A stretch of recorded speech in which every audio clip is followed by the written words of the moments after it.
All right, so the very first question is, tell us why you're running, Paris. Okay.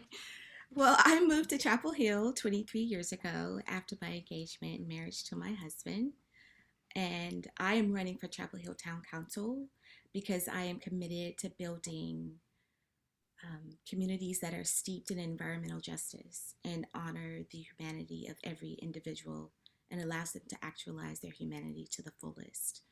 Um, Growing up in Durham to a divorced single mom, raising two children in public housing on very, very limited resources, I understood firsthand the role that local government plays in the lives of people. And my run for council is an answer to the call from my family and community members, many of whom are advocates and led the civil rights movement in our town. And my run is a culmination of my work and involvement in the community. Um, I serve on the boards of Empowerment Inc., the Marion Chief Jackson Center. I'm a liaison to the Orange County Community Remembrance Coalition. I'm the secretary of the Chapel Hill Carborough NAACP, and I'm serving on the Chapel Hill Community Police Advisory Committee. Um, I want to take the voices of community members who are on the margins and who are the most vulnerable. And I want to center those voices because I see them, I hear them, and I'm ready to do the work. Thank you. And the Excellent. second one, under introduction? Right. In recent years, pool development campaign donations have become more common. And the question is, do you intend to accept campaign donations from developers who do business with the town? I am supported by those who believe that I will center marginalized voices and those who understand the impact that my family has had on our community and will continue to have. And I'm running to do good for our communities. So I understand that I will. you might accept those contributions under certain circumstances then. I will not take developer money who will do business with the town. Okay, thank you. All right, so we're going now to the mix of housing. If you could give us in 3 minutes at least your discussion of the affordable needs, housing needs you see in our community. I know this is a subject you know well. So Orange County strategic housing plan has shown that we have a 12,000 unit rental gap. We need affordability at all income levels for both renters as well as owners. And we really have to center our essential workers who can't afford to live in our community, who are commuting and having, being a part of the cause of the traffic that we see. And we need to be creating communities that house our own, that is inclusive, it's safe, and environmentally just. Thank you. Linda, do you want to do the follow-up? What are your suggestions for avoiding the displacement of low and moderate income residents and for ensuring that additional affordable housing will not be segregated by race or income? So the market shows that building the missing middle at 60 to 80% and at the 80 to 120% AMI makes existing stocks more affordable. We need to build intentionally so that all of our housing stock meets the needs of people. We have to commit to finishing the LUMO so that we plan for land use that ensures no displacement of low, moderate income residents. And I want to, leverage town-owned land to build cost effectively and fast.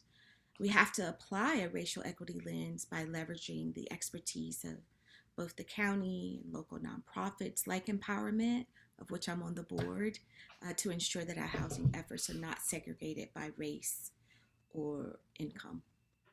Okay. How might conditional zoning be used effectively by the town council to further the goal of providing a mix of housing for all incomes? 2 minutes. So Additional zoning is a good tool to provide mixed housing, and council can employ expedited review and grant zoning changes faster to maintain affordability of projects and to ensure that the best quality of development and green space balance, so that we have livable, affordable, and green communities. And we can go outside of our authority to enforce stipulations for developers. This gives us flexibility to ensure what we want. And we're on to strong economy now. Right.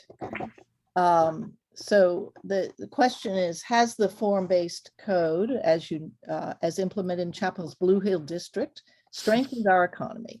Why or why not? How or how not? Again, Blue Hill was good in theory, poor in execution. Blue Hill did attract businesses, and that's a step in the right direction to balance our tax base. But we can do better. By committing to the LUMO, we can ensure that our buildings are designed well, serve a good use, and strengthen our economy by serving uses and meeting explicit community needs for amenities.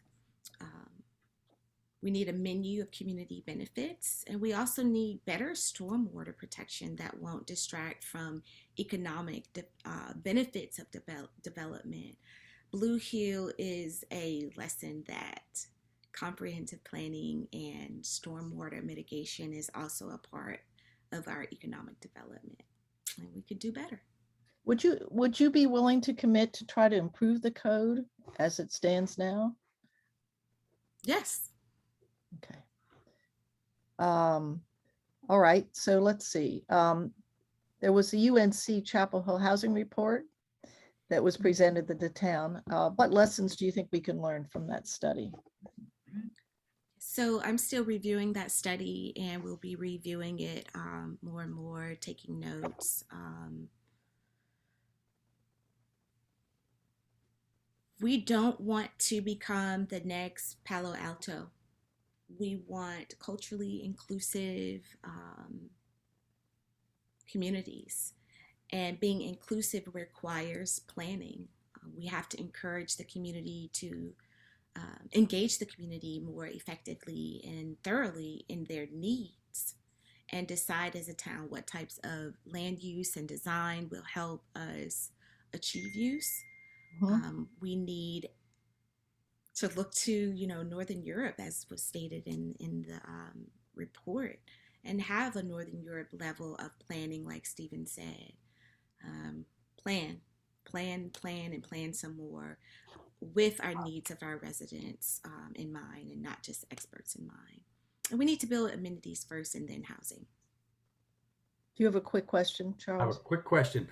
In Blue Hill, the goal, as I remember, was to have about 20% commercial spaces, and we ended up with about 5% commercial spaces.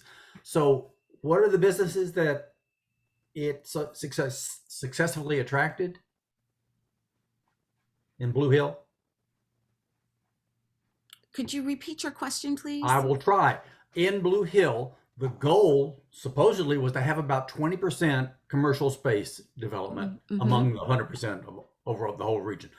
But we only got 5%, more or less.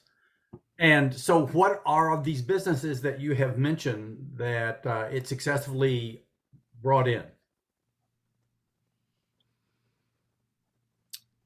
Well, we need to attract businesses by making our process better.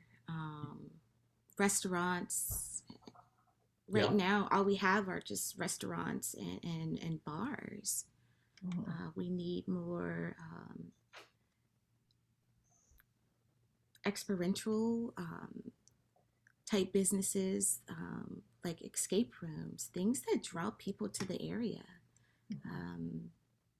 We have to think about our families and what kinds of businesses families are needing to engage their children with. So that goes back to improving the code, doesn't it? The requirements, so that we get the businesses we need. Yes. Okay, thank you. Yeah. Okay. Yeah, So, we have to root it in the menu of community benefits. so again. where are we, Linda, on the, The third question the last question under strong economy, what do we know about the cost of town services and tax revenue income of residential housing on the town's budget? Yeah, again, Chapel Hill homeowners really bear the brunt of the tax base and the cost of services, both here in town as well as in Orange County. We need to relieve this stress by being intentional about building and supporting local businesses that can, start to balance that tax base. And I'm not talking about building high rises. I'm really talking about bolstering an entrepreneurial ecosystem that's ready to flourish here and relieving homeowners of the burden a bit. all right. Moving on to building green infrastructure. This is a big question, but just for 3 minutes. What are your priorities for green infrastructure for the town? And that would include a lot of things: parks, tree canopy, transit, stormwater control, greenways, green spaces. And how would you act on this as a council member to move things forward? So, green spaces and stormwater control are not mutually exclusive. We need At to all. ensure that we're expanding our green spaces so that our families have a thriving, holistic community with natural amenities. The town can leverage this land to be innovative and to balance building affordable housing and preserving large chunks of it to be green. Okay, the follow-up question, 2 minutes. What are your ideas for how the town council might direct the use of open tracts of land such as Legion Road, East Town, Green Tract, and J Street? Please give specific examples.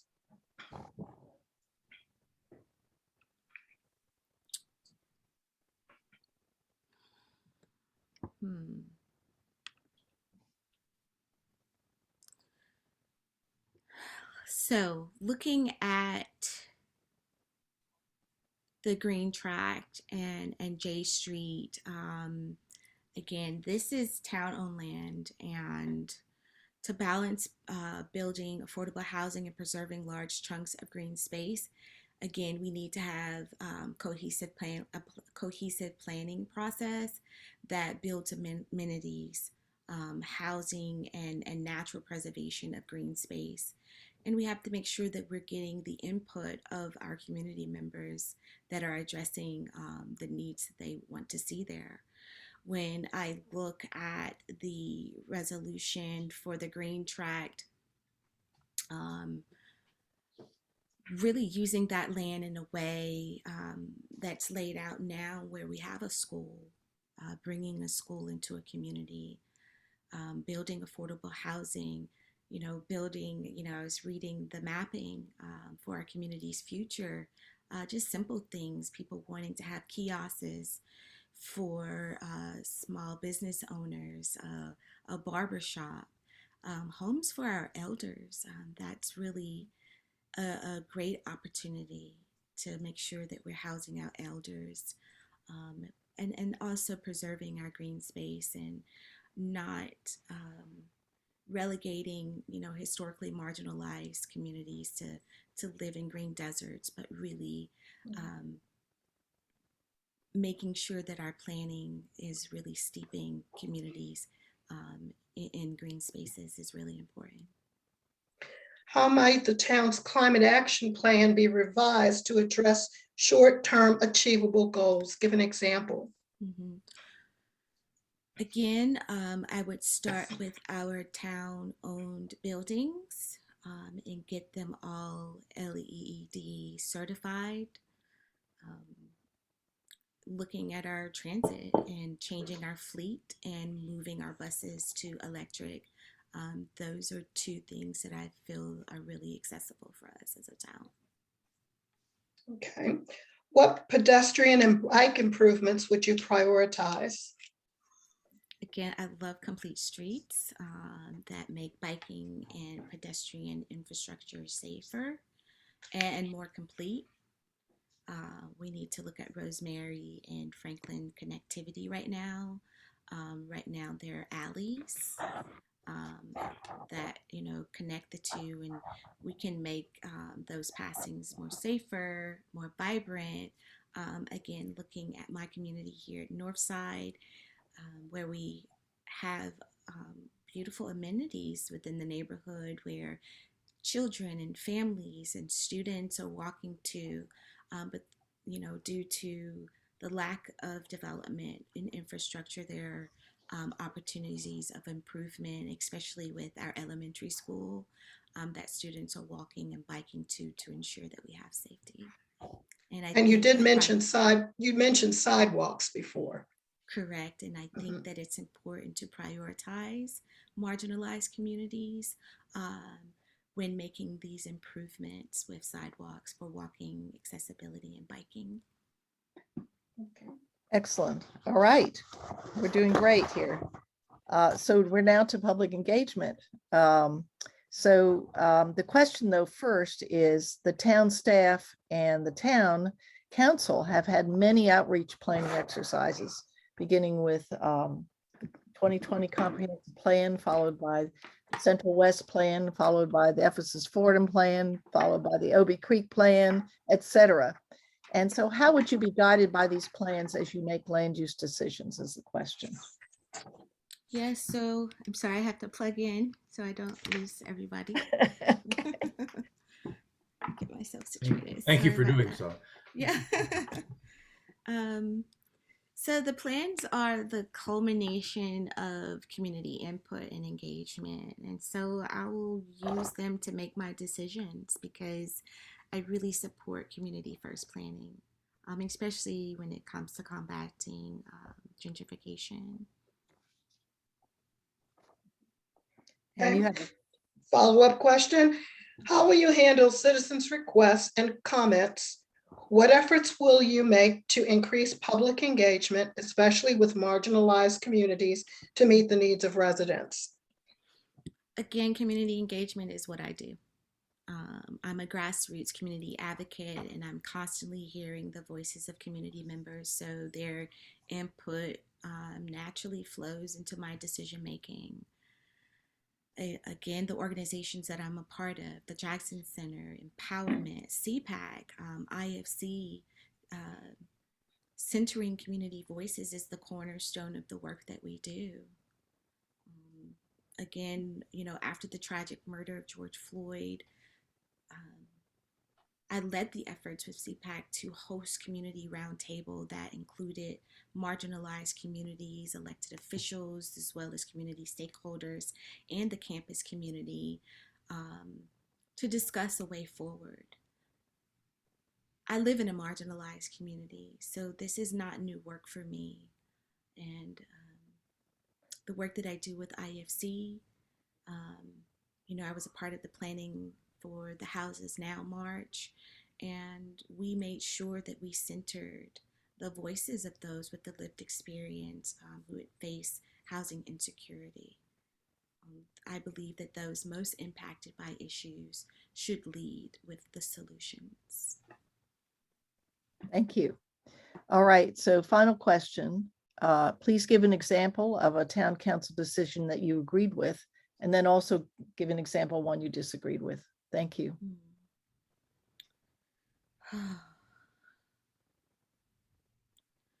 I believe that council made the right decision to make sure that 73 families were not displaced with nowhere to go in the middle of a deadly pandemic